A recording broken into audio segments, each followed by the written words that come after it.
Congratulations! You are preparing to study abroad. Deciding to study abroad is a great opportunity to learn in a different country and increase your knowledge of the world. You are going to see and discover many new things and meet new people. Studying abroad allows you to explore new cultures, enhance your UC studies, and get international experience, which are all important in today's global job market. Studying abroad can be an amazing and life-changing experience, but it can be challenging in a very personal way. Being in a new place and encountering a different culture can be overwhelming for some students. I traveled abroad last summer. I was so excited, but a little anxious because I didn't know what to expect. I assumed certain things would be different. I knew to expect different language, food, and weather. I made sure to learn a few phrases in the country's language and how to exchange my dollars to local currency. But here's the thing. Most people don't really make plans for their mental health. When I went abroad, I found out I was not prepared for how it would affect me on a deeper level. When I first arrived, things were going well. I was having a lot of fun and was really enjoying my class. But after the first 2 weeks, I really started missing my family and friends back home. I realized that they were just a phone call away, but I still felt like I was missing out. I found myself always wondering what they were doing. My fellow students would invite me to go with them to explore the city, but I didn't want to. I would stay in, sleep, eat, and I was always on Facebook and Instagram. I was starting to regret my decision to study abroad. I was spending an excessive amount of time every day talking on the phone and on Skype with people back home instead of enjoying myself. I was withdrawing from others and feeling sad and lonely almost every day. My family would ask about the cool things I was doing, but I had nothing to tell them because I was only going to class and staying in my room. My parents were concerned. I thought I was just homesick, but my parents thought that it was more than that. They told me about a pamphlet my campus provided with information on signs of depression. I must have skipped over that brochure in my excitement to leave. I really identified with some of the symptoms listed in the brochure and agreed I should probably get some professional help. But because I hadn't read the pre-departure information on accessing counseling services abroad, I didn't know how to get help, and I felt too tired to reach out. I just wanted to sleep. Thankfully, I remembered that during my program orientation, the topic of health had been addressed. So I called the local UC representative who told me where to go and what to do. After a couple of weeks of seeing someone, my symptoms started to diminish. I started spending more time with local friends and less time sleeping and on social media, which also made me feel better.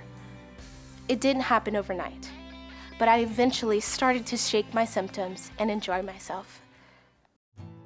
During my time studying abroad, I was spending a lot of time with friends, meeting new people and doing a lot of new things in the area.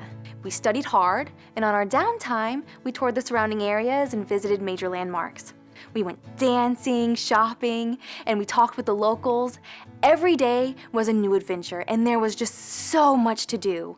We really enjoyed visiting the different restaurants and trying new food.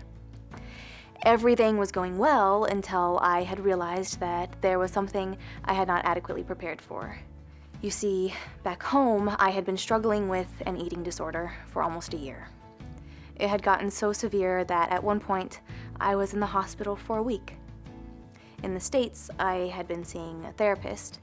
With time and her help, I had got to a point where I was able to accept myself, better manage my life, and was considered stable on my condition a month before leaving to study abroad. After a few weeks of being in my new country, I realized I had gained some weight and immediately felt out of control. I did not expect this. Was I falling back to an eating disorder behavior? I never thought that I would struggle with a relapse while traveling abroad.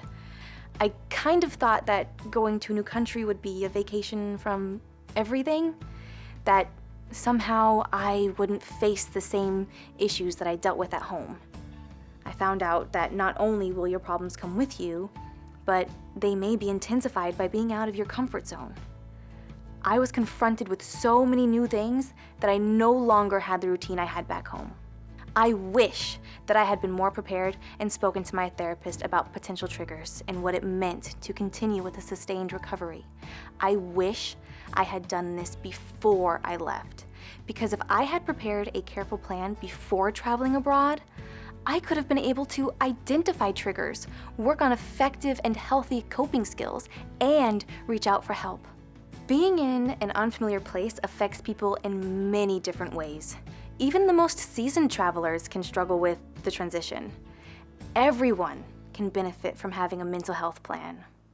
I was totally ready to study abroad. I had my passport, I planned my classes with my academic counselor, I had my student visa, I had a basic understanding of the language, I thought of everything.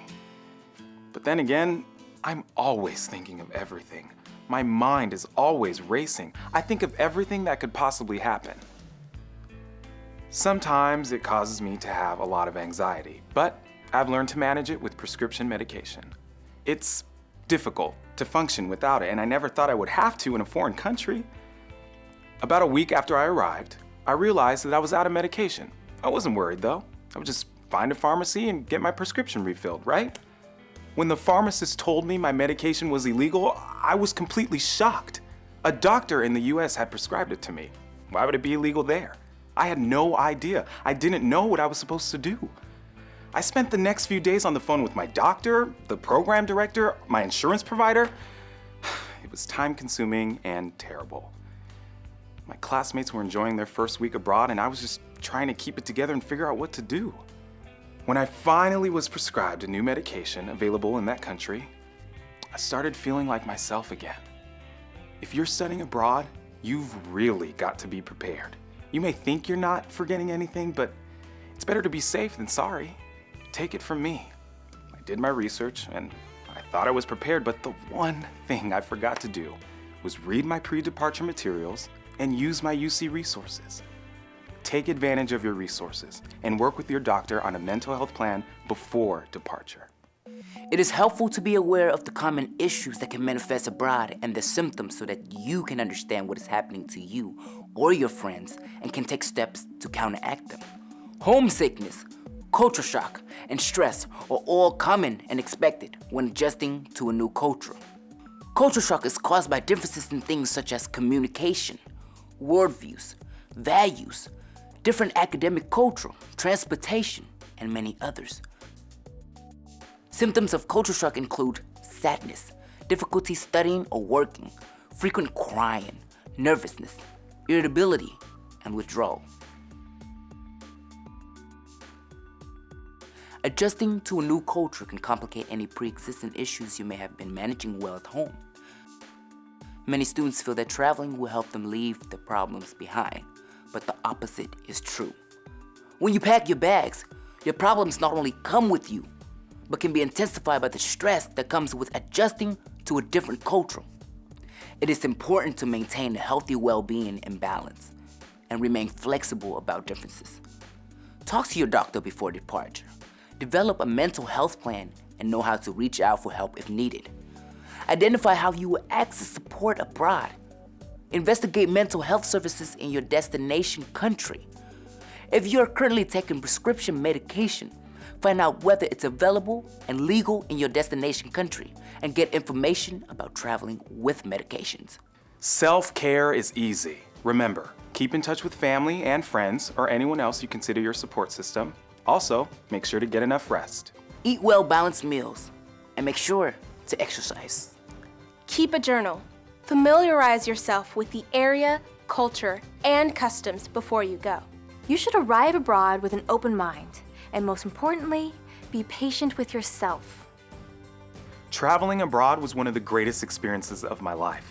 I had a great time and grew as a person. To successfully study abroad, you want to physically and mentally feel your best. Remember, it takes time to adjust, even for the most experienced travelers. My homesickness only lasted for a short time, but if you experience these symptoms for longer than 2 to 3 weeks, or it begins to impact your school, work, or family, seek help. Access your UC resources. Your experiences will translate into tangible benefits throughout your entire life. Remember, the world is a beautiful place. So have fun!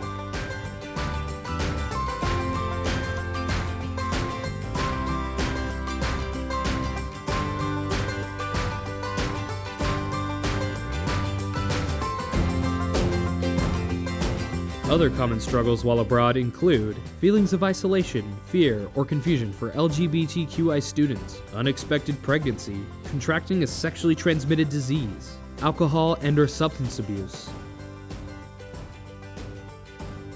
You can reach out for support for these and other concerns while abroad by contacting your local UC EAP representatives for help to identify confidential counseling and psychological services in your area.